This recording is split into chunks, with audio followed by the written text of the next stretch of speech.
there's really very, very little being done. An Afghan army will take a very long time to come about. And we are always concerned when we believe that we may have killed innocent people, and we think that probably happened in that incident, and we deeply regret that.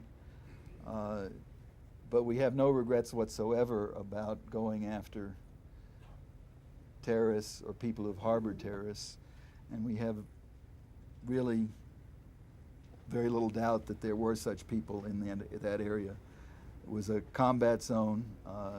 Bad things happen in combat zones. We're doing everything we can to find out exactly what happened and to try in the future to make sure, to the extent we possibly can, that innocent people aren't killed. But we have no regrets about going after bad guys, and there were some there. So General McNeil and his people are investigating that incident very, very carefully.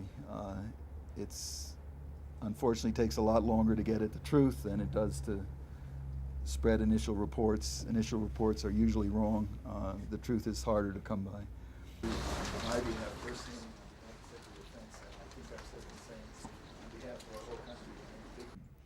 But there's no question that a very important part of our job is helping the reconstruction of this country.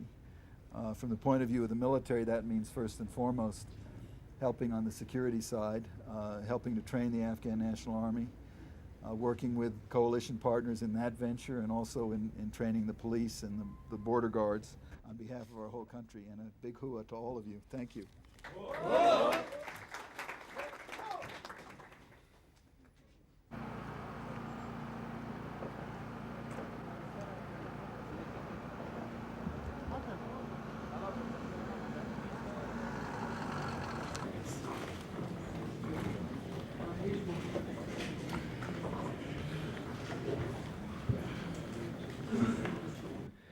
And we've just concluded a very excellent hour and a half of discussions with President Karzai and the Foreign Minister, Defense Minister Fahim, and other members of the Cabinet.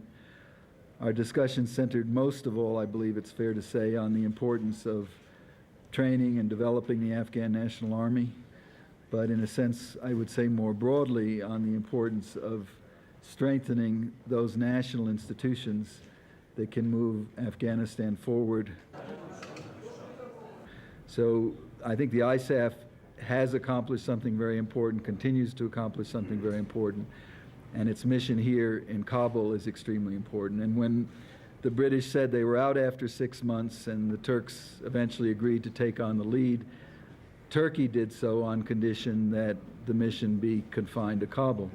Now, if there's a need somewhere else, if there are other countries that are willing to step forward and fill that need somewhere else, the United States is definitely not opposed. An Afghan individual here and there, they might see it differently, but we are satisfied with the measures which have been taken so far. And we are also aware of the fact that with 100% measures, one cannot prevent incidents in a war in 100% manner. That also we are aware of it. Wonder why the United States, with its capability so far, has failed. The problem of Al-Qaeda is not just a problem of one individual. It's not just a problem of Afghanistan. Al-Qaeda was a network burrowed into some 60 countries around the world. It had a headquarters here in Afghanistan, but it had headquarters in Germany and in the United States and in France and in Morocco. And you don't take it down the way you might kill a poisonous snake by chopping off the head. You have to, it's more like an infection in a body, and you have to go after the pockets of infection all over the place.